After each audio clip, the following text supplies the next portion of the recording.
सोलोंथाइ लानो गोसो गुदुं फरायसाफोरनि थाखाय गोजोनथाव खौरां। क'क्राझार सहरनि साहा थानाय बालागाव सेन्ट आन्स कलेज आरो सेन्ट आन्स सिनियर सेकेन्डारि स्कुलाव 2026-27 बोसोरनि थाखाय गोदानै मुं थिसननाय हाबाफारिया जागायबाय। बे फरायसालिमायाव हायर सेकेन्डारि थाखोआव आर्ट्स, कमार्स आरो साइन्स स्ट्रिमाव इंलिश मिडियामजों गोदानै मुं थिसननो हागोन। लोगोसे 4 इयार आन्डार ग्रेजुएटनि थाखायबो कमार्स आरो आर्ट्सआव गोदानै मुं थिसननो हागोन।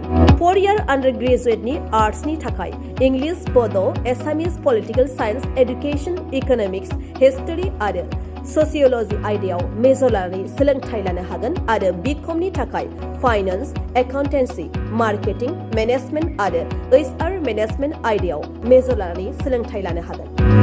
बेनि अनगायैबो साइन्स स्ट्रिमाव गुबुन गुबुन आयदानि थाखाय गोनांथि बायदियै केमेस्ट्रि, फिजिक्स आरो बाय'लजि लेबनि खाबुबो दं। आरो गोजौआव मख'नाय गुबुन गुबुन आयदाफोरनि थाखाय गोजौ सोलोंथाइ गोनां थोजासे रोंगौसा फोरोंगिरिफोरबो दं। बे फरायसालियाव फरायफारि आयदानि अनगायैबो फरायसाफोरनि रोंगौसा जौगाथायखौ नोजोर लाखिनानै स्पर्ट्स फेसिलिटिस बायदियै इनडोर आरो आउटडोर गेम्स गेलेनो खाबु होनाय जायो।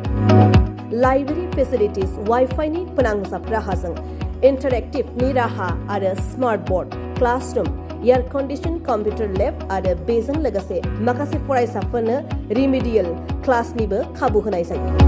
गुन गोनां फोरोंगिरिफोरनि सोलोंथाइ होनायजों लोगोसे बेवहाय बायदि उफ्रा सोलोंथाइबो होनाय जायो, जेरै कम्पिउटार क्लास आरो गुबुन सार्टिफिकेट कर्सफोरनिबो सोलोंथाइ लानो खाबु होनाय जायो। हौवा आरो हिन्जावसाफोरनि थाखाय आलादा आलादा हस्टेलनिबो सुबिदा दं, जेराव साबसिन सुबिदा होनाय जायो।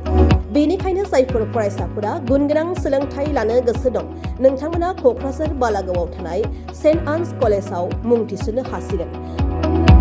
आरो गोबाङै मिन्थिबावनो थाखाय नैबे कन्टेक्ट नं 6003786924 आव फोनांजाब खालामनो हागोन।